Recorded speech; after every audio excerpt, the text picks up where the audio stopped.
അപ്പോൾ നമ്മുടെ പുതിയ വീഡിയോയിൽ എല്ലാവർക്കും സ്വാഗതം. ഇന്ന് നമ്മൾ പഠിക്കാനായിട്ട് പോകുന്നത് ജേണൽ എൻട്രി. ഒരു ജേണലിനകത്ത് എങ്ങനെ എഴുതാം. ജേണൽ ഫോർമാറ്റുകളെ കുറിച്ച് നിങ്ങൾ നേരത്തെ പഠിച്ചിട്ട് കാണും. എന്നാലും നമുക്ക് ജേണലിൻ്റെ ഫോർമാറ്റ് എങ്ങനെ വരയ്ക്കണമെന്നുള്ളത് ജസ്റ്റ് നോക്കാം. ആദ്യത്തെ കോളം ഡേറ്റ് കോളമാണ് ഫസ്റ്റ് കോളം. അതിന് കഴിഞ്ഞിട്ട് പാർട്ടിക്കുലേഴ്സ്,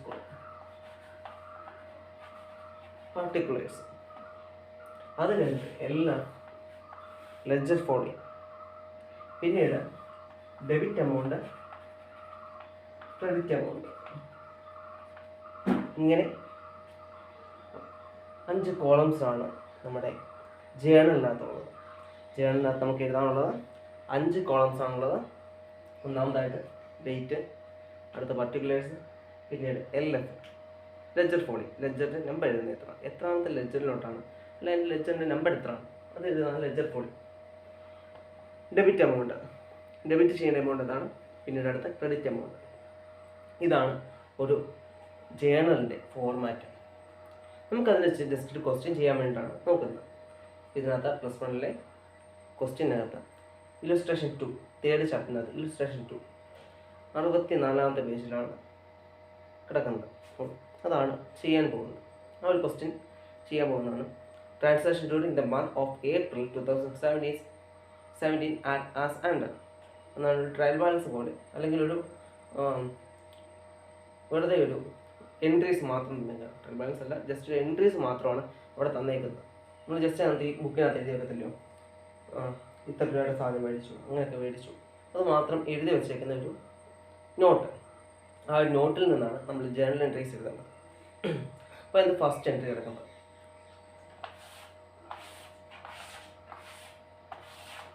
ഫസ്റ്റ് എൻട്രി കിടക്കുന്നത് 1st April 2017 business started with cash ₹1,50,000. അതിനകത്ത് 2 എലമെൻ്റ് ആണ്. Business started with cash ₹1,50,000. Business തുടങ്ങാൻ ആവശ്യമായ പണത്തെ നമ്മൾ ക്യാപിറ്റൽ എന്ന് പറയും. ക്യാപിറ്റൽ, ക്യാഷ്, ഈ 2 എലമെൻ്റാണ് അവിടെ വരുന്നത്. ക്യാപിറ്റലും ക്യാഷ്. നമുക്കറിയാം ക്യാപിറ്റൽ വരുമ്പോൾ എൻട്രി, ക്യാപിറ്റൽ കൂടുമ്പോൾ അതിന് ക്രെഡിറ്റ് ബാലൻസ് ആണ്. ക്യാപിറ്റലിൻ്റെ ബാലൻസ് ക്രെഡിറ്റ് ബാലൻസ് ആണെന്ന് അറിയാം. അപ്പോൾ ക്യാപിറ്റൽ ക്രെഡിറ്റ് ബാലൻസ് ആണ്. എന്താണ് വന്നത്?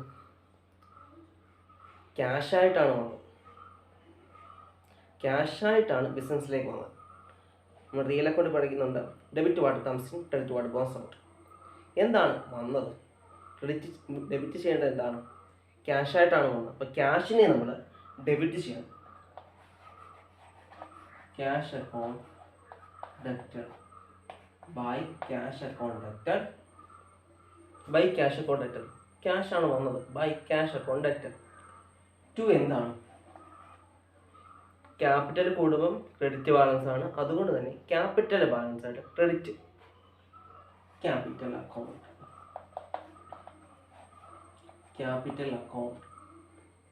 ഇതാണ് അവിടുത്തെ എൻട്രി. ഡേറ്റ് നമ്മൾ കറക്റ്റായിട്ട് ഇട്ടിരിക്കാം. 1st April 2017 അതാണ് ഡേറ്റ്. അപ്പോൾ ആ ഡേറ്റ് നമ്മൾ കറക്റ്റായിട്ട് ഇരിക്കാം. Entry debit what comes in, നമുക്ക് വന്നത് ബിസിനസ്സിലേക്ക് വന്നത് ക്യാപിറ്റൽ വന്നു എന്ന് പറഞ്ഞാൽ റിയലായിട്ട് ക്യാഷാണ് വന്നത്. ക്യാഷ് അക്കൗണ്ട് ഡെറ്റർ, ക്യാഷായിട്ടാണ് നമ്മുടെ ബിസിനസ്സിലേക്ക് വന്നത്. ക്യാഷ് അക്കൗണ്ട് ഡെറ്റർ എന്താണ് വന്നത്? ക്യാപിറ്റലാണ്. ബിസിനസ് തുടങ്ങാൻ ആവശ്യമായ പണമായിട്ടുള്ള ക്യാപിറ്റലിന് ക്രെഡിറ്റ് ബാലൻസ് ആണ്. അതുകൊണ്ട് തന്നെ ക്രെഡിറ്റ് ചെയ്യുന്നു. By cash account debtor to capital account. അതിന് ലെഡ്ജർ ഫോളി നമുക്ക് നമ്പർ അറിയത്തില്ല, അതുകൊണ്ട് തന്നെ അതിൻ്റെ നമ്പർ ഇട്ടുണ്ടാകും. അടുത്തത് എമൗണ്ട്. ഡെബിറ്റ് ചെയ്തേക്കുന്ന ക്യാഷാണ്. ആ എമൗണ്ട് 1,50,000. ആ എമൗണ്ട് തന്നെ ക്യാപിറ്റലിലേക്ക് മാത്രമായിട്ടാണ് കോൺട്രിബ്യൂട്ട് ചെയ്തത്. മറ്റ് ഫർണിച്ചറായിട്ട് വേറെ സാധനങ്ങളായിട്ടല്ല, ക്യാപിറ്റലിൽ മാത്രമായിട്ട് കോൺട്രിബ്യൂഷൻ ചെയ്തതാണ്. അതുകൊണ്ട് തന്നെ ടു ക്യാപിറ്റൽ ആ ഫുൾ എമൗണ്ട് 1,50,000. എമൗണ്ട് ഫുള്ളായിട്ട് അവിടെ തന്നെ എഴുതി. അപ്പോൾ അതാണ് അവിടുത്തെ ജേണൽ എൻട്രി. എഴുതി കഴിഞ്ഞ് ചെറിയൊരു നറേഷൻ വേണം. അവിടെ ബ്രാക്കറ്റിൽ എന്താണ് നറേഷൻ, എന്താണ് അതിൻ്റെ ഡിസ്ക്രിപ്ഷൻ, ആ ഒരു സാധനം എഴുതും. ആ ഒരു സാധനം എന്ന് വെച്ചാൽ സിമ്പിൾ ഒരു സാധനമാണ്. കാരണം എന്ന് വെച്ചാൽ ആ ക്വസ്റ്റ്യനകത്തുള്ള കാര്യമാണ് ബിസിനസ് സ്റ്റാർട്ടഡ് വിത്ത് ക്യാഷ്. ആ റുപ്പീസ് 1,50,000 മാറ്റിയിട്ട് അത്രയും സാധനം എഴുതി വെച്ചാൽ മതി അവിടെ. Business started with cash, business started with cash, എന്നിട്ട് അവിടെ മാത്രം ഒരു ലൈൻ. ഇത്രയാണ് എന്നുവെച്ചാൽ ഈ എൻട്രി കഴിഞ്ഞ് ഇവിടെ മാത്രം ഒരു ലൈൻ. അത്രയും മതി ഒരു ജേണലിൽ എഴുതാൻ. ഫസ്റ്റ് എൻട്രി നമ്മൾ എഴുതി കഴിഞ്ഞ് ഒന്നാമത്തെ entry cash account debited to capital, അതാണ് ഫസ്റ്റ് എൻട്രി. അപ്പോൾ നമ്മൾ കറക്റ്റായിട്ട് വായിക്കേണ്ടത് എന്താണെന്ന് വെച്ചാൽ on 1st April 2017 by cash account debited 1,50,000 to capital account 1,50,000. Narration business started with cash, ഇതാണ് അതിൻ്റെ നറേഷൻ. ക്യാഷ് അക്കൗണ്ടിനെ ഡെബിറ്റ് ചെയ്യുന്നു, ക്യാപിറ്റൽ അക്കൗണ്ടിനെ ക്രെഡിറ്റ് ചെയ്യുന്നു. ക്യാഷ് അക്കൗണ്ട് ഡെബിറ്റഡ് എമൗണ്ട് അവിടെ എഴുതും, ക്യാപിറ്റൽ അക്കൗണ്ട് ഡെബിറ്റഡ് ആ എമൗണ്ട് തന്നെ എഴുതും. ഇത്രയേ ഉള്ളൂ അതിൻ്റെ ഡിസ്ക്രിപ്ഷൻ. അതിൽ ജേണൽ എൻട്രി. രണ്ടാമത്തെ എൻട്രി അതേ ഡേറ്റ് തന്നെ, 1st April 2017 തന്നെ. അടുത്ത entry goods purchased from Manish rupees 36,000. Goods purchased from Manish, goods purchased with cash എന്നല്ല കൊടുത്തേക്കുന്നത്, മനീഷ് എന്നാണ്. അപ്പോൾ നമുക്ക് മനസ്സിലാക്കണം പേര് കൊടുത്തിട്ടുണ്ട്, ബൈ ക്യാഷ് എന്ന് കൊടുത്തിട്ടില്ല. എത്ര രൂപയുടെ സാധനം വാങ്ങിച്ചു അത് എഴുതിയിട്ടുണ്ട്. എത്ര രൂപയുടെ സാധനമാണ് വാങ്ങിച്ചത്? 36,000 രൂപയുടെ സാധനമാണ് വാങ്ങിച്ചത്. ഗുഡ്സ് പർച്ചേസ് ചെയ്തത് 36,000 രൂപയാണ്, അത് ഓക്കെ. പക്ഷേ വിത്ത് ക്യാഷ് എന്ന് പറഞ്ഞിട്ടില്ല, പൈസ കൊടുത്ത് വാങ്ങിച്ചു എന്ന് പറഞ്ഞിട്ടില്ല. പൈസ കൊടുത്ത് വാങ്ങിച്ചു എന്ന് പറയാത്തത് കൊണ്ട് തന്നെ അവിടെ വേറൊരാളുടെ പേരും കൊടുത്തിട്ടുണ്ട്, മനീഷ്. മനീഷയുടെ പേര് കൊടുത്തിട്ടുണ്ട്. മനീഷയുടെ പേര് കൊടുത്തപ്പോൾ തന്നെ നമുക്ക് മനസ്സിലാക്കാം അത് ക്രെഡിറ്റിന് മേടിച്ചു, കടമായിട്ട് വാങ്ങിച്ച സാധനമാണ്. കടമായിട്ട് വാങ്ങിച്ച സാധനം ആയതുകൊണ്ട് തന്നെ നമ്മളതിനെ പേഴ്സണൽ അക്കൗണ്ട് റൂളും ഗുഡ്സിനകത്ത് റിയൽ അക്കൗണ്ട് റൂളും ഇടും. Goods purchase account, okay, purchase account, അവിടെ പർച്ചേസ് അക്കൗണ്ട് വരും. രണ്ടാമതായിട്ട് വരുന്നത് മനീഷ അക്കൗണ്ട്. 2 അക്കൗണ്ടുകളാണ് അവിടെ വരുന്നത്. അപ്പോൾ അവിടെ വരുന്ന 2 അക്കൗണ്ടുകൾ, പർച്ചേസ് അക്കൗണ്ട്, മനീഷ അക്കൗണ്ട്. എന്താണ് ഇനി ചെയ്യേണ്ടത്? പർച്ചേസ്ഡ് ഗുഡ്സ് അതൊരു റിയൽ സാധനമാണ്, റിയൽ അസറ്റ് സാധനമാണ്. അതുകൊണ്ട് തന്നെ അതിനെ real account rule debit what comes in. അപ്പോൾ by purchase account debtor amount എത്രയാണ്? 36,000 റുപ്പീസ്. 36,000 അവിടെ എഴുതി. അതേപോലെ പിന്നെ എന്താണ്? കടത്തിനാണ് വെച്ചാൽ ക്രെഡിറ്റിനാണ് മേടിച്ചത്. അതുകൊണ്ട് പേഴ്സണൽ അക്കൗണ്ട് റൂൾ നമ്മൾ നോക്കണം. പേഴ്സണൽ അക്കൗണ്ട് റൂൾ എന്താണ്? Debit receiver credit the giver. Debit the receiver credit the giver. തന്നതാരാണ്? ഗീവ് ചെയ്ത ആൾ മനീഷ, തന്നയാൾ മനീഷയാണ്, അല്ലെ ക്രെഡിറ്റ് ചെയ്യുകയാണ് ചെയ്തത്. Debit the receiver credit the giver. നമുക്ക് ഇങ്ങോട്ട് തന്നയാണ്, ഗീവ് ചെയ്ത ആളാണ്. അപ്പോൾ മനീഷയെ ക്രെഡിറ്റ് ടു മനീഷ അക്കൗണ്ട്. നമ്മളിപ്പോൾ എഴുതുമ്പോൾ അക്കൗണ്ടുകളാണ് 36,000. ഇപ്പോൾ ഏതെങ്കിലും എമൗണ്ട് കൊടുത്തിട്ടുണ്ടെന്ന് പറയുകയാണെങ്കിൽ ഇപ്പം മനീഷയുടെ മാത്രമല്ല, അപ്പോൾ പറയുവാണ് മനീഷയുടെ കൂടെ ബൈ ക്യാഷ് 30,000 30,000 രൂപ കൊടുത്തു എന്ന് പറയുവായിരുന്നെങ്കിൽ നമ്മളിവിടെ മനീഷയുടെ അക്കൗണ്ടിൽ 6,000 എഴുതിയേനെ, ടു ക്യാഷ് എന്ന് എഴുതിയിട്ട് 30,000 രൂപ എഴുതി. ഇങ്ങനെ നമ്മൾ എഴുതിയേനെ. ബൈ ക്യാഷ് എന്നും കൂടി പറഞ്ഞിട്ടുണ്ടായിരുന്നു. ക്യാഷ് അക്കൗണ്ടിൽ ഇത്ര രൂപ കൊടുത്തിട്ട് ബാക്കി ക്രെഡിറ്റിന് മേടിച്ചാണെന്ന് പറഞ്ഞിട്ടുണ്ടായിരുന്നെങ്കിൽ നമ്മൾ അങ്ങനെ എഴുതിയത്. അപ്പോൾ പറഞ്ഞേക്കുന്നത് മനീഷയുടെ കയ്യിൽ നിന്ന് ക്രെഡിറ്റ് ആയിട്ടാണ് മേടിച്ചത്, ക്യാഷ് കൊടുക്കുന്നവിടെ പറഞ്ഞിട്ടേ ഇല്ല. അതുകൊണ്ട് ക്രെഡിറ്റ് കൊണ്ടാണ് വരുന്നത്. അപ്പോൾ അവിടെ നറേഷൻ വരുന്നത് ഗുഡ്സ് പർച്ചേസ്ഡ് ഫ്രം മനീഷ, അല്ലെങ്കിൽ ഗുഡ്സ് പർച്ചേസ്ഡ് എന്ന് എഴുതിയാലും മതി. ഗുഡ്സ് പർച്ചേസ്ഡ് ഫ്രം മനീഷ, ഇതാണ് അവിടെ എൻട്രി വരുന്നത്. ഇപ്പം ഒന്ന് അടുത്ത് കാണിക്കാമോ? ഓക്കെ, ഒന്നാമതായിട്ട് ക്യാഷ് അക്കൗണ്ട് ഡെറ്റഡ് to capital narration. Business started with cash amount ഇവിടെ അതുപോണൊക്കെ പർച്ചേസ് ഗുഡ് ഫ്രം മനീഷയുടെ ഗുഡ്സ് വാങ്ങിച്ചപ്പോൾ ആ എൻട്രി ബൈ പർച്ചേസ് അക്കൗണ്ട് ഡെറ്റഡ് ടു മനീഷ എൻട്രീസ് എമൗണ്ട് എഴുതിയിട്ടുണ്ട്. ഓക്കെ, നെക്സ്റ്റ് അടുത്തത് സ്റ്റേഷനറി പർച്ചേസ്ഡ് ഫോർ ക്യാഷ് ₹2,200. ഇവിടെ വരയിട്ടില്ല. ഓക്കെ. നമ്മളപ്പം അടുത്ത entry stationery purchased for cash. പൈസയ്ക്ക് സ്റ്റേഷനറി മേടിച്ചു. സ്റ്റേഷനറി എന്ന് വെച്ചാൽ ചെറിയ ചെറിയ അല്ലറ ചില്ലറ സാധനങ്ങൾ, ചില്ലറയായിട്ടുള്ള സാധനങ്ങൾ എന്ന് വെച്ചാൽ ഇപ്പം കുറച്ച് പേപ്പർ, ഇച്ചിരി രണ്ട് മൂന്ന് പേന, രണ്ട് മൂന്ന് പേപ്പർ ക്ലിപ്പ്, അങ്ങനെയുള്ള ചെറിയ ചെറിയ സാധനങ്ങളുണ്ട്. അപ്പോൾ അതൊക്കെ വാങ്ങിച്ചത് നമ്മളിപ്പം അതിന് മിസലേനിയസ് ആയിട്ടുള്ള അല്ലെങ്കിൽ സ്റ്റേഷനറി ആയിട്ടുള്ള ചെറിയ ചെറിയ സാധനങ്ങൾ. അപ്പോൾ അത് വാങ്ങിച്ചത് നമ്മൾ എഴുതേണ്ടത് സ്റ്റേഷനറി അക്കൗണ്ട്. പക്ഷെ ഗുഡ്സ് മേടിക്കുമ്പോൾ പർച്ചേസ് അക്കൗണ്ട് എഴുതിയെങ്കിൽ സ്റ്റേഷനറി മേടിക്കുമ്പോൾ stationery account. Stationery account debited to cash. Debit what comes in, credit what goes out എന്ന രീതിയിൽ തന്നെയാണ്, റിയൽ അക്കൗണ്ടിൻ്റെ രീതിയിൽ തന്നെയാണ് അതും വരുന്നത്. പോയത് ക്യാഷാണ്. രണ്ടും റിയൽ അക്കൗണ്ട് സാധനം തന്നെയാണ്. ഒന്ന് സ്റ്റേഷനറി വന്നു, ക്യാഷ് പോയി. Debit what comes in, credit what goes out. വന്നത് stationery account debited to by stationery account debited to cash. ക്യാഷാണ് പോയത്. പോയ ക്യാഷിനെ നമ്മൾ ക്രെഡിറ്റ് ചെയ്യുന്നു. രണ്ടും റിയൽ അക്കൗണ്ടാണ്. ഇങ്ങനത്തെ രണ്ടും സാധനവും റിയൽ അക്കൗണ്ടാണ്. എമൗണ്ട് എഴുതുന്നു. എമൗണ്ട് 2,200.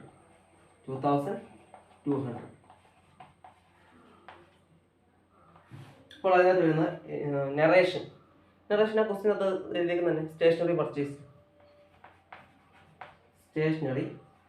പർച്ചേസ്. ഇതാണ് അവിടുത്തെ നെറേഷൻ വരുന്നത്. അതുപോണക്ക് അവിടെ ഒരു 10-20 എൻട്രീസ് ഉണ്ട്. എൻട്രീസ് ഒക്കെ എഴുതാനുണ്ട്. അതൊക്കെ ജസ്റ്റ് നമുക്ക് പറഞ്ഞു പോകുന്ന കാര്യമേ ഉള്ളൂ. ജസ്റ്റ് അത് പറഞ്ഞു പോകാം. അടുത്ത വരുന്നതാണ് open a bank account with SBI for ₹35,000. Bank account open ചെയ്തു. അതൊരു കോൺട്രാ എൻട്രി വരുന്ന സാധനമാണ്. ബാങ്ക് അക്കൗണ്ട് ഓപ്പൺ ചെയ്യും എന്ന് വെച്ചാൽ കയ്യിലുള്ള കാശ് കൊടുത്ത് ബാങ്കിൽ account open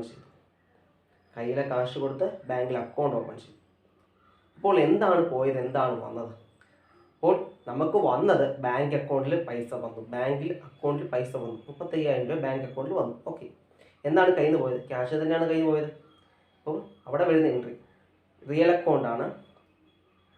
debit what comes in, credit what goes out. എന്താണ് കയ്യിലോട്ട് വന്നത്? ബാങ്ക് അക്കൗണ്ട് വന്നു. Bank account debited to. എന്താണ് പോയത്? Cash. Bank account debited to cash. ഇതാണ് അവിടുത്തെ എൻട്രി വരുന്നത് bank account debited to cash. അടുത്ത എൻട്രി വരുന്നത്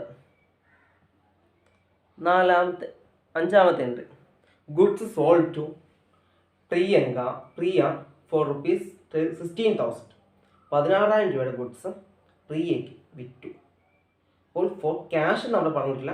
അവിടെയും ക്രെഡിറ്റ് സെയിൽസ് നടന്നു. നമ്മൾ മുമ്പേ ക്രെഡിറ്റ് പർച്ചേസ് നടന്ന പോലെ ഇവിടെ ക്രെഡിറ്റ് സെയിൽസ് നടന്നു. അപ്പോൾ അവിടെ വരുന്ന എൻട്രി എന്താണ് പോയത്? ഗുഡ്സ് സെയിൽ നടന്നു പോയി. അപ്പോൾ എന്താണ് അവിടെ? കടത്തിനാണ് പോയത്. Debit the receiver. നമ്മുടെ കയ്യിൽ നിന്ന് വാങ്ങിയ ആളാണ് റിസീവർ. പ്രിയ ഡെബിറ്റ് ചെയ്യുക.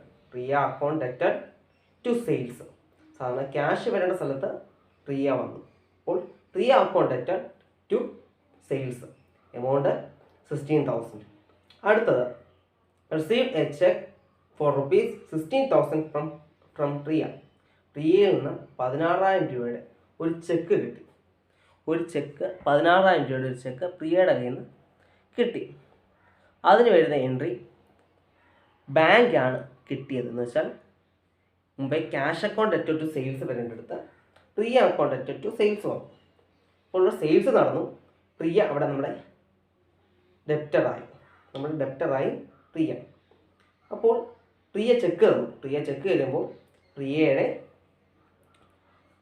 ആ ഒരു ഡെബിറ്റ് കോളം മാറി. ഡെബിറ്റ് മാറണമെങ്കിൽ സെയിം എമൗണ്ട് ക്രെഡിറ്റ് ചെയ്തെങ്കിലേ ഡെബിറ്റ് മാറത്തുള്ളൂ. അപ്പോൾ ഇത് ഫുള്ള് ഞാനൊന്ന് വായിക്കുകയാണ്. അല്ലാതെ എൻട്രീസ് മാത്രമായിട്ട് അതിൻ്റെ എൻട്രി മാത്രമായിട്ടൊന്ന് എഴുതാൻ. ഓക്കെ. അപ്പോൾ പ്രിയയുടെ ആദ്യത്തെ എൻട്രി വന്നത്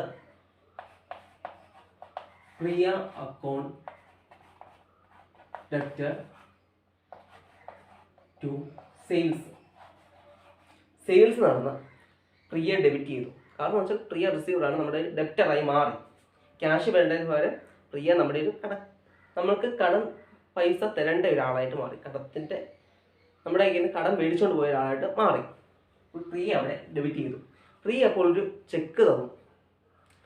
അടുത്ത ദിവസം തന്നെ നെക്സ്റ്റ് ഡേറ്റ് 2-ാം തീയതി സാധനം മേടിച്ചുകൊണ്ട് പോയി, 3-ാം തീയതി ചെക്ക് തന്നു. 3-ാം തീയതി ചെക്ക് തന്നപ്പോൾ പ്രിയ നമ്മൾ ഡെബിറ്റ് ചെയ്തിട്ടുണ്ട്. നമുക്കിപ്പം ബാങ്ക് അക്കൗണ്ടിലോട്ട് ചെക്ക് വന്നിട്ടുണ്ട്. അപ്പോൾ നമ്മളവിടെ ബാങ്ക് അക്കൗണ്ട്, നമുക്ക് അടുത്ത വന്ന സാധനമാണ് bank account. Debit what comes in, നമുക്ക് വന്നു, ബാങ്ക് അക്കൗണ്ട് വന്നു. Bank account debtor to sales നടന്നപ്പോഴാണ് വന്നത്. സെയിൽസ് നടന്നതിൻ്റെ ഫലമായിട്ടാണ് വന്നത്. എങ്കിലും സെയിൽസ് നമ്മൾ മുമ്പേ ക്രെഡിറ്റ് ചെയ്തു. ഒരു പ്രാവശ്യം ക്രെഡിറ്റ് ചെയ്ത് പിന്നെയും നമ്മൾ ക്രെഡിറ്റ് ചെയ്താൽ അത് ഡബിൾ എൻട്രി ആയിട്ട് മാറി. അത് കുറച്ചും കൂടി എമൗണ്ട് ഇരട്ടിയായി പോത്തേ ഉള്ളൂ. ഇപ്പോൾ നമ്മൾ അവിടെ ഡെബിറ്റ് ചെയ്ത ആൾ അയാൾ കടം മാറി തന്നതുകൊണ്ട് കടം പോയി, അയാളുടെ കടം മാറിപ്പോയി. കാരണം വെച്ചാൽ ചെക്ക് തന്നു. അപ്പോൾ ഈ ആളെ ആ ഡെപ്റ്ററായിട്ടുള്ള പ്രിയയെ ക്രെഡിറ്റ് ചെയ്യണം. ഈ അക്കൗണ്ട് ക്രെഡിറ്റ് ചെയ്യുന്നു. അപ്പോൾ അവിടെ 2 എൻട്രീസ്, ഒരു ഡെബിറ്റ് ഒരു ക്രെഡിറ്റും വന്നു. അപ്പോൾ അത് 0 ആണ്. എന്ന് വെച്ചാൽ പ്രിയയെ ഇത് നമ്മൾ ചെയ്യുന്നതിൻ്റെ ഫുള്ള് കറക്റ്റ് അതിൻ്റെ റിസൾട്ട് വരുന്നതെന്ന് വെച്ചാൽ അതിൻ്റെ ഫുൾ റിസൾട്ട് വരുന്നത് പ്രിയ ഒരു പ്രാവശ്യം ഡെബിറ്റുമായി സെയിം എമൗണ്ട് 16,000.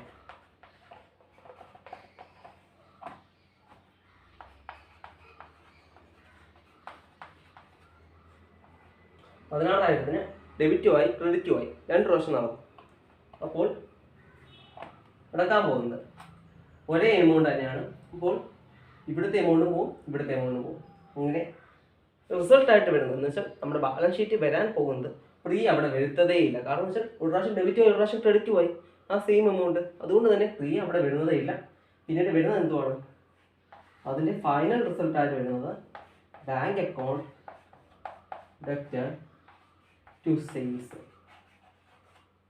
എന്ന് വെച്ചാൽ ഇവിടെ ഡെബിറ്റ് ചെയ്ത ആൾ തന്നെ ക്രെഡിറ്റ് പോകാൻ. അപ്പോൾ പിന്നെ അതിന് പ്രസക്തിയില്ല. പക്ഷേ നമ്മൾ എൻട്രി എഴുതി കഴിഞ്ഞു. ഈ എൻട്രി വരത്തില്ല. പക്ഷേ റിസൾട്ടായിട്ട് നമുക്ക് ഇത് തന്നെയാണ് റിസൾട്ട് ആവുന്നത്. അതിൻ്റെ ഒരു ഫലമായിട്ട് കിട്ടുന്നത് ഈ ഒരു എൻട്രിയാണ്. എന്ന് വെച്ചാൽ ഒരേ ആളെ തന്നെ ഒരേ എമൗണ്ട് തന്നെ ഡെബിറ്റ് ചെയ്യുകയും ക്രെഡിറ്റ് ചെയ്യുകയും ചെയ്താൽ അത് ക്യാൻസലായിട്ട് മറ്റേ ബാക്കിയുള്ള സാധനം മാത്രമാണ് വരുന്നത്. അപ്പോൾ അവിടെ ബാക്കിയുള്ളത് bank account debtor 16,000 to sales 16,000. അതേ അവിടെ റിസൾട്ടായിട്ട് വരുന്നുള്ളൂ. പിന്നീട് ക്വസ്റ്റ്യൻ അടുത്ത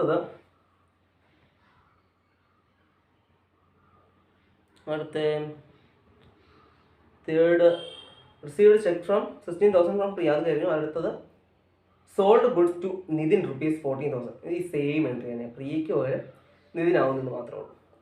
അടുത്തത് നിതിൻ പേയ്സ് 14,000 ക്യാഷ്. 8-ാം തീയതി നിതിന് 14,000 ക്യാഷായിട്ട് കൊടുത്തു. സെയിം എൻട്രി പ്രിയയുടെ മാറി. അടുത്തത് ബാങ്കിൻ്റെ പകരം ക്യാഷ് ആവും, ക്യാഷ് അക്കൗണ്ട് ഡെപ്റ്റ് ടു നിതിനാവും. എന്നിട്ട് അടുത്തത് purchase goods for ₹20,000 on credit from ഋതുവിൻ്റെ കയ്യിൽ നിന്ന് ക്രെഡിറ്റ് ആയിട്ട് പർച്ചേസ് ചെയ്തു. 20,000 രൂപ സാധനം പർച്ചേസ് ചെയ്തു. നമ്മൾ ആദ്യം എഴുതിയ എൻട്രി മനീഷയുടെ കയ്യിൽ നിന്ന് മേടിച്ചതുപോലെയുള്ള സെയിം എൻട്രിയാണ് അവിടെ വരുന്നത്. സെയിം എൻട്രി തന്നെ ക്രെഡിറ്റിന് മേടിച്ചതുകൊണ്ട് മനീഷയ്ക്ക് വരും ഋതുവാകും. അടുത്തത് insurance paid by cheque ₹6,000. Insurance കൊടുത്തു. ഇൻഷുറൻസ് ഒരു നോമിനൽ എക്സ്പെൻസ് ആണ്. Debit all expenses or losses, credit all incomes or gains. നമ്മൾ നോമിനൽ അക്കൗണ്ട് റൂളാണ്. അതുകൊണ്ട് ഇൻഷുറൻസിനെ ഡെബിറ്റ് ചെയ്യുന്നു. അവിടെ പോയത് പെയ്ഡ് ബൈ ചെക്കാണ്, ബാങ്കിൽ നിന്നാണ് പോയത്. അതുകൊണ്ട് തന്നെ ബാങ്കിനെ ക്രെഡിറ്റ് ചെയ്യുന്നു. Insurance account debtor to bank. Amount 6,000 rupees debit ചെയ്യുകയും ക്രെഡിറ്റ് ചെയ്യുകയും ചെയ്തു. ഇൻഷുറൻസ് കൊടുത്തത് ബാങ്കിൽ നിന്ന് കൊടുത്തു. പിന്നീട് അടുത്ത പെയ്ഡ് റെൻറ്റ് ₹2,000 ക്യാഷ് ആയിട്ടാണ് ബാങ്കിൽ നിന്നൊന്നും പറഞ്ഞിട്ടില്ല. അതുകൊണ്ട് തന്നെ ക്യാഷ് നമുക്ക് എടുക്കാം, അല്ലെങ്കിൽ ബാങ്കിൽ നിന്ന് എടുത്താലും പ്രശ്നമില്ല. ക്യാഷിൽ നിന്നോ ബാങ്കിൽ നോക്കാം, കുഴപ്പമില്ല. നമ്മൾ സ്പെസിഫിക് ആയിട്ട് അവിടെ പറഞ്ഞിട്ടില്ല. പെയ്ഡ് റെൻറ്റ് എന്താ കൊടുത്തുള്ളൂ. പെയ്ഡ് റെൻറ്റ് 2,000 പെയ്ഡ് ചെയ്തു. എക്സ്പെൻസ് ആണ്, സെയിം തന്നെ. ഇൻഷുറൻസ് കൊടുത്തുകൊണ്ട് തന്നെ rent account debtor to bank or cash. ബാങ്കിൽ നിന്നോ ക്യാഷ് എന്ന് എഴുതാം. അത് അവസാനം നമ്മൾ ചെയ്ത് തരുമ്പോൾ റിസൾട്ട് അതിനകത്ത് വന്നോളും, കുഴപ്പമില്ല. പിന്നീട് അടുത്തത് goods costing ₹1,500 given in charity. 1500 രൂപ ചാരിറ്റി ആയിട്ട് ഗുഡ്സ് കൊടുത്തു. ചാരിറ്റി ആയിട്ട് ഗുഡ്സ് കൊടുത്തു. ചാരിറ്റി അക്കൗണ്ടിലോട്ടാണ് വരുന്നത്. അത് വരുന്നത് ചാരിറ്റി അക്കൗണ്ട് ടു പർച്ചേസ്. എന്താണ് പോയത്? പർച്ചേസ് ചെയ്ത സാധനം അങ്ങോട്ട് പോയി. അവിടെ സെയിൽസ് അല്ല നടന്നത്, പർച്ചേസ് ചെയ്ത സാധനം അങ്ങോട്ട് പോയത് കൊണ്ട് തന്നെ ചാരിറ്റി ആയിട്ട് അതങ്ങ് കുറച്ചു. സാധാരണ എൻട്രി വേണ്ടത് സെയിൽസ് ആയിട്ടാണ് വേണ്ടത്. സെയിൽസ് അക്കൗണ്ട് അറ്റഡ് ടു ക്യാഷ് എന്നതാണ് അവിടെ. Cash account അറ്റഡ് to sales, cash account അറ്റഡ് to sales ആണ് വേണ്ടത്. ക്യാഷ് അക്കൗണ്ട് അറ്റഡ് ടു സെയിൽസ് ആണ് വരേണ്ടത്. സാധാരണ സെയിൽസ് നടക്കും. ക്യാഷ് അക്കൗണ്ട് അറ്റഡ് ടു സെയിൽസ് വരേണ്ടടുത്ത് ഇവിടെ ചാരിറ്റി ആയിട്ടാണ് വന്നത്. Charity account debtor. സെയിൽസ് അല്ല ഇവിടെ വന്നത്, പർച്ചേസ് ചെയ്ത സാധനം കൊടുത്തതാണ്. ഗുഡ്സ് കൊടുത്തതാണ്. അതുകൊണ്ട് തന്നെ പർച്ചേസ് ആണ് വരുന്നത്. എന്ന് വെച്ചാൽ അവിടെ പർച്ചേസിനെ ക്രെഡിറ്റ് ചെയ്യുന്നു. പർച്ചേസ് ചെയ്യുന്ന അത്രയും കുറയുന്നു. പർച്ചേസ് സാധാരണ ബാലൻസ് ഡെബിറ്റ് ബാലൻസ് ആണുള്ളത്. അപ്പോൾ ആ ഡെബിറ്റ് ബാലൻസ് അവിടെ കുറയുന്നു. ക്രെഡിറ്റ് ബാലൻസ് ഇത്ര എമൗണ്ട് പർച്ചേസ് ചെയ്ത് കുറയും. പിന്നെ അടുത്ത വരുന്നത് പർച്ചേസ് ഫർണിച്ചർ ഫോർ ക്യാഷ് കൊടുത്തേക്കുന്നത്. പർച്ചേസ് ഫർണിച്ചർ ഫോർ ക്യാഷ്, അത് ഫർണിച്ചറാണ് വന്നത്. Furniture account അറ്റഡ് to cash. Furniture account അറ്റഡ് to cash 11,200. അടുത്ത ഓഫീസ് യൂസിന് വേണ്ടിയിട്ടാണ് അടിച്ചത്. അപ്പോൾ അത് നറേഷൻ എടുത്തത്. അടുത്തത് ഡ്രോയിങ്സ്. പേഴ്സണലിന് വേണ്ടിയിട്ട്, പേഴ്സണൽ കാര്യങ്ങൾക്ക് വേണ്ടിയിട്ട് ബിസിനസ്സിലെ പൈസ ഡ്രോ ചെയ്തു, എടുത്തു. അപ്പോൾ withdrawal of cash from the business for personal use of the proprietor. ആ ഓണറിൻ്റെ പേഴ്സണൽ കാര്യത്തിന് വേണ്ടി പൈസ എടുത്തു. അപ്പോൾ അത് ഡ്രോയിങ്സ് ആയിട്ടാണ് പറയുന്നത്. ക്യാപിറ്റലിൽ നിന്ന് ഡ്രോയിങ് ആയിട്ട്. ഡ്രോയിങ്സ് എന്ന് വെച്ചാൽ ക്യാപിറ്റലിൽ നിന്ന് എടുക്കുന്ന എമൗണ്ടിന് ഡ്രോയിങ്സ് എന്ന് പറയും. വിഡ്രോൺ ചെയ്തു. അപ്പോൾ അത് വരുന്നത് എന്താണ്? ബിസിനസ്സിന് പോയത് ഡ്രോയിങ്സ്. ക്യാഷ് പോയി. എന്തിൻ്റെ ആയിട്ടാണ്? എക്സ്പെൻസ് ആയിട്ടാണ്. ഒരു എക്സ്പെൻസ് ആയിട്ടാണ് ഡ്രോയിങ്സ് എടുക്കുന്നത്. ഒരു എക്സ്പെൻസ് അല്ലെങ്കിൽ ഒരു ലോസ് എന്ന രീതിയിലാണ് ഡ്രോയിങ്സ് വരുന്നത്. Debit all expense or losses എന്നാണ് ഡ്രോയിങ്സിന് വേണ്ടത്. അതുപോലെ തന്നെ ക്യാഷ് എന്നുള്ളത് cash credit what goes out. എന്താണ്? ക്യാഷ് പുറത്തേക്ക് പോയത്, അതിനെ ക്രെഡിറ്റ് ചെയ്യുന്നു. Drawings account debtor to cash. ഇതാണ് അവിടെ എൻട്രി വരുന്നത്. ഇല്ലെങ്കിൽ നമുക്ക് സിമ്പിളായിട്ട് നോക്കാൻ പറ്റുന്ന കാര്യം ക്യാപിറ്റലിന് ക്രെഡിറ്റ് ബാലൻസ് ആണ്. ക്യാപിറ്റലിൽ നിന്ന് കുറയണമെങ്കിൽ ഡെബിറ്റ് ബാലൻസ് ഉള്ള സാധനം കുറയത്തുള്ളൂ. ഡ്രോയിങ്സ് ഡെബിറ്റ് ബാലൻസ് ആണെങ്കിൽ മാത്രമേ ക്യാപിറ്റലിൽ നിന്ന് കുറയത്തുള്ളൂ. അതുകൊണ്ടാണ് ഡ്രോയിങ്സ് ഡെബിറ്റ് ബാലൻസ് ആവുന്നത്. അത് എക്സ്പെൻസ് ആണ്. അതിന് നോമിനലായിട്ട് വരുന്നതുകൊണ്ട് അത് ഡ്രോയിങ്സ് എക്സ്പെൻസ് ആയിട്ട് ട്രീറ്റ് ചെയ്ത് ഡെബിറ്റ് ചെയ്യുന്നു. എങ്കിൽ മാത്രമേ ക്യാപിറ്റലിൽ നിന്ന് കുറയുമ്പോൾ, ക്രെഡിറ്റ് ബാലൻസ് ഉള്ള ക്യാപിറ്റലിൽ നിന്ന് വേറൊരു ഡെബിറ്റ് വന്നെങ്കിൽ അത് കുറയത്തുള്ളൂ. ഓക്കെ, അത്രയും ചിന്തിച്ചാൽ മതി. അടുത്തത് ക്യാഷ് ഇൻട്രസ്റ്റ് റിസീവ് ചെയ്തു. ഇൻട്രസ്റ്റ് എന്ന് വെച്ചാൽ nominal account. Interest credit all incomes or gains. Credit ചെയ്യുക, ഇൻകംസിനെയും ഗെയിൻസിനെയും ക്രെഡിറ്റ് ചെയ്യുക. അപ്പോൾ അത് ടു ഇൻട്രസ്റ്റ് റിസീവ്ഡ് അക്കൗണ്ടാണ് ക്രെഡിറ്റ് ചെയ്യേണ്ടത്. എന്താണ് പക്ഷേ ഡെബിറ്റ് ചെയ്യേണ്ടത്? എന്താണ് വന്നത്? Debit what comes in, cash ആയിട്ടാണ് വന്നത്. Cash account at to interest received. ഇതാണ് അവിടെ എൻട്രി വരുന്നത്. പിന്നീട് അടുത്തത് cash sales. Good sales for cash ₹2,300 റുപ്പീസിന് സെയിൽ നടക്കും. സെയിൽ നടക്കുമ്പോൾ debit what comes in, cash വന്നു. Credit what goes out, sales സാധനം പോയി. Cash account debtor to sales account. ഇതാണ് അവിടുത്തെ ലാസ്റ്റ് എൻട്രി. ഇതിപ്പം ലാസ്റ്റ് ഈ നമ്മുടെ ഡേറ്റ് കോളം ഉണ്ടല്ലോ, ഡേറ്റ് ഇത്രയും കോളംസ് ആണ്. Debit amount, credit amount, particular LF, date, particular LF, debit amount, credit amount. അപ്പോൾ നമ്മൾ ഇവിടെ തൊട്ട് ഈ പർട്ടിക്കുലർ തൊട്ട് അങ്ങോട്ട് വരവടിക്കുന്നു. എന്നിട്ട് ഇവിടെ താഴെ ഒരു മൊത്തത്തിലൊരു വര വരയ്ക്കണം. പർട്ടിക്കുലർ ഡെബിറ്റ് എമൗണ്ടും ക്രെഡിറ്റ് എമൗണ്ടും വര വരയ്ക്കുന്നു. LF വരയ്ക്കേണ്ട, ഡേറ്റും വരയ്ക്കേണ്ട, ഡേറ്റിൽ അവിടെ വരയ്ക്കുന്നു. പിന്നെ താഴെ മൊത്തത്തിലൊരു വര വരയ്ക്കുന്നു. അങ്ങനെ ടോട്ടൽ ചെയ്യും. ടോട്ടൽ ചെയ്ത് രണ്ടിടത്തും എമൗണ്ട് ഈക്വലായിട്ട് തന്നെ വരും. കാരണം എന്ന് വെച്ചാൽ നമ്മൾ ഏത് എമൗണ്ട് ഡെബിറ്റ് ചെയ്തിട്ടുണ്ടോ ആ എമൗണ്ട് തന്നെ ക്രെഡിറ്റ് ചെയ്തിട്ടുണ്ട്. അതുകൊണ്ട് തന്നെ ഡെബിറ്റിലെ ടോട്ടലും ക്രെഡിറ്റിലെ ടോട്ടലും ഈക്വൽ ആയിട്ടിരിക്കും. ഈക്വൽ അല്ലെങ്കിൽ നമ്മൾ എഴുതിയതിനകത്ത് എവിടെയോ എമൗണ്ട് എഴുതാൻ മിസ്സായിട്ടുണ്ട്, അതുകൊണ്ടായിരിക്കും. അപ്പോൾ ഇത്രയാണ് ഒരു ജേണൽ എൻട്രി ചെയ്യാൻ. ഇത്ര മാത്രം സിമ്പിളായിട്ടുള്ള കാര്യമാണ് ജേണൽ എൻട്രി. നമ്മുടെ ആ റൂൾ പഠിച്ചാൽ മാത്രം മതി. റൂൾ പഠിക്കുമ്പോൾ നമ്മുടെ എൻട്രീസ് ഫുള്ള് നമുക്ക് എഴുതാൻ പറ്റും. അപ്പം ഇതിനകത്ത് മാത്രമല്ല, ജേണലിൻ്റെ മാത്രമല്ല, ലെഡ്ജറിൻ്റെ ആയാലും ലെഡ്ജറിൻ്റെ ജസ്റ്റ് എടുത്ത് അങ്ങോട്ട് പോസ്റ്റ് ചെയ്ത് എഴുതി വെക്കുന്നതാണ് ലെഡ്ജർ. സെയിം സാധനം തന്നെ ഓരോ അക്കൗണ്ടാണ്. ഇപ്പോൾ സെയിൽസ് നടന്നു, അപ്പോൾ സെയിൽസിൻ്റെ ഒരു ലെഡ്ജർ ഉണ്ടാക്കുക. സെയിൽസിൻ്റെ ലെഡ്ജർ എന്ന് വെച്ചാൽ സിമ്പിളായിട്ടുള്ള കാര്യമാണ്. എമൗണ്ട്, പർട്ടിക്കുലർ എമൗണ്ട്, ഇത്ര സാധനം അതിൻ്റെ എടുത്തു. അപ്പോൾ അത് വെച്ച് ഡെബിറ്റ് സൈഡ്, ക്രെഡിറ്റ് സൈഡ് രണ്ടിടത്തും നമ്മൾ എടുത്തെഴുതും. ഡെബിറ്റ് ആണെങ്കിൽ ഡെബിറ്റ്, ക്രെഡിറ്റ് ആണെങ്കിൽ ക്രെഡിറ്റ്, നമ്മളെടുത്ത് അങ്ങോട്ടും ഇങ്ങോട്ടും എഴുതണം. ഇത്ര മാത്രമേ ഉള്ളൂ ലെഡ്ജറിനകത്ത്. പിന്നെ ഒരു ട്രയൽ ബാലൻസിനകത്ത്, ട്രയൽ ബാലൻസ് എന്ന് വെച്ചാൽ അതിൻ്റെ ഒരു ജസ്റ്റ് മൊത്തത്തിൽ എഴുതി വെക്കുന്ന സാധനം മാത്രം. അതൊരു അക്കൗണ്ട് പോലുമല്ല. ട്രയൽ ബാലൻസ് എന്ന് വെച്ചാൽ അക്കൗണ്ട് പോലുമല്ല. അത് ലെഡ്ജർ നമുക്ക് പെട്ടെന്ന് ലെഡ്ജറെല്ലാം കൂടി ക്രോഡീകരിച്ച് പെട്ടെന്ന് എഴുതി വെക്കാൻ വേണ്ടി, അടുത്ത ട്രേഡിംഗ് അക്കൗണ്ടും profit and loss account balance ഷീറ്റൊക്കെ എഴുതാൻ വേണ്ടിയിട്ട് പെട്ടെന്ന് കണ്ടുപിടിക്കാൻ വേണ്ടി ഒരുമിച്ച് അങ്ങ് എഴുതി വെക്കുന്നത് മാത്രമാണ് ട്രയൽ ബാലൻസ്. പിന്നെ ട്രേഡിംഗ് അക്കൗണ്ടിലും ഇതേ റൂൾ തന്നെ വരുന്ന നമ്മുടെ അക്കൗണ്ടിങ് റൂൾസ് മാത്രം മതി.